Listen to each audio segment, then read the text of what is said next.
Hey guys, the Strong Boys 19 here, and welcome back to my reviews for the Iron Maiden discography, and I'm going to be diving into album number 6, since that I reviewed 1984's classic album Power Slave a week ago, and this is going to be on a stylistic different approach for Iron Maiden, and I'm going to dive into Somewhere in Time.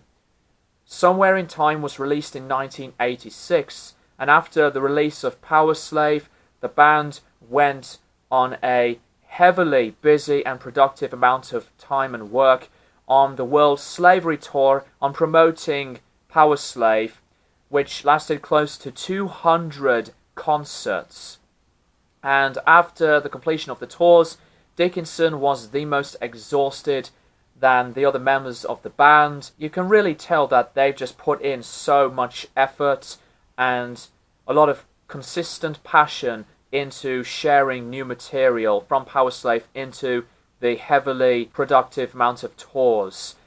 So in the early beginnings of this album, Dickinson had been making songs acoustically that were inspired by a couple of Led Zeppelin records of Led Zeppelin 4 and Physical Graffiti, but Steve Harris didn't really like that idea of having in some acoustic arrangements into this album, so this album was mostly written by Steve, although almost half of it was written by Adrian Smith. Sound-wise, it is a very different side, and this is easily their most experimental album. You know, it's pretty much like when Black Sabbath had been making records that involve some chants to choirs, acoustic strung guitar playing, and synthesizers, most notably on the album Sabotage.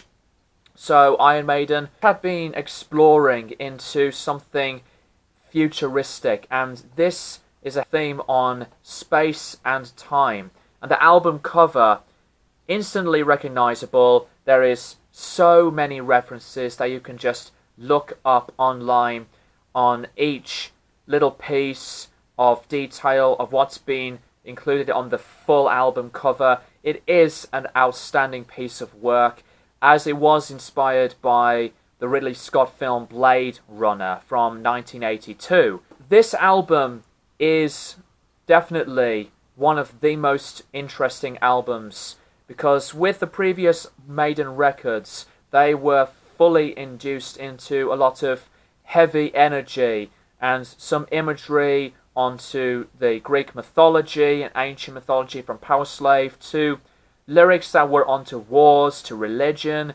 But as I said, that most of this album's themes are onto space and time. The opening song, Caught Somewhere in Time, is my favorite track on this album. It's one of the longest running time tracks so far, and it opens with some synthesizers, which comes in with the brilliant twin guitar harmonies, and then the tempo gets faster, which boosts it up afterwards. The sound was very cool in its riffing, and it's very, very catchy. A phenomenal start to begin this album. The second track, one of the singles, Wasted Years. It is an awesome track. It's something similar to my mind from their album Peace of Mind. The chorus is absolutely wonderful from the vocal harmonies, and the instrumentation pushes it into a very memorable, lots of catchy hooks kind of song, and the guitar solos were just absolutely masterful on this one. Sea of Madness, it's a song that is not as strong, but this is a very, very good one. The verses are a heavy sound that it's reminding me on a few from Power Slave, in my opinion, and the track's bridge was really good, again with Steve's bass playing fantastic and the sweet guitars. It's similar to like the opening of Caught Somewhere in Time, where it's like on a different multi-layered structured type of arrangements. Heaven Can Wait, again like the opening song, begins on some synthesizer introductions with quick licks on the bass guitar and lead guitar work in the background, and then just goes into the faster speed at the same time, and it's very, very good. It's very strong, separate changes and wicked playing. The chorus is as memorable as Wasted Years. Stranger in a Strange Land is mainly my least favourite on this album. It is a good song, I just don't find it powerful enough or intriguing as the others. Besides that, it still has some gorgeous synths in the background, once again with the synths. And the music is good as it progressed, but I think the other songs are better. Deja Vu is a song that, to me, is very, very cool. Very underrated in my honest opinion. To me, it's one of the better tracks. It's better than Stranger in a Strange Land. The music was fun and groovy at the same time. It's got a lot of great chops, and the chorus is one of the best ones on here. And the other song, that is The Loneliness of the Long Distance Runner. Again, with the twin guitars, it opens that song up, and they're so good.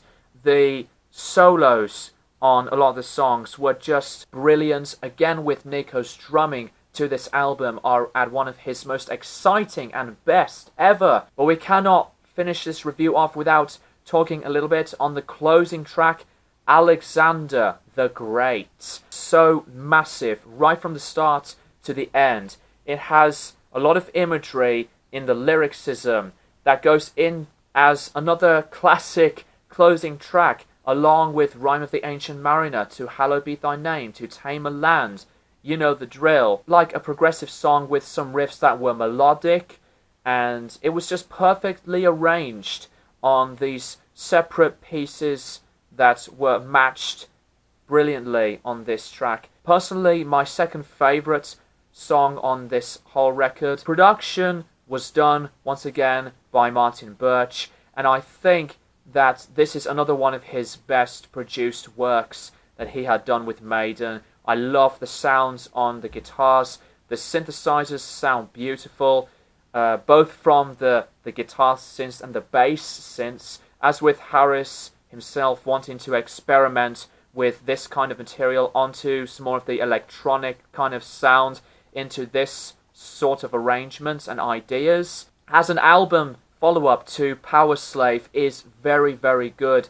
It is one of the best. So I am going to give Somewhere in Time by Iron Maiden a solid high 9 out of 10. I personally would listen to this more than Killers and Peace of Mind, but those two albums are great for what they were. Somewhere in Time is a unique piece of work from Maiden once again. Let me know what you think of this album in the comments below, and then I will be back to review the 7th album, Seventh Son of a Seventh Son. Thank you guys for watching, and I'll keep you guys posted for more videos in the near future.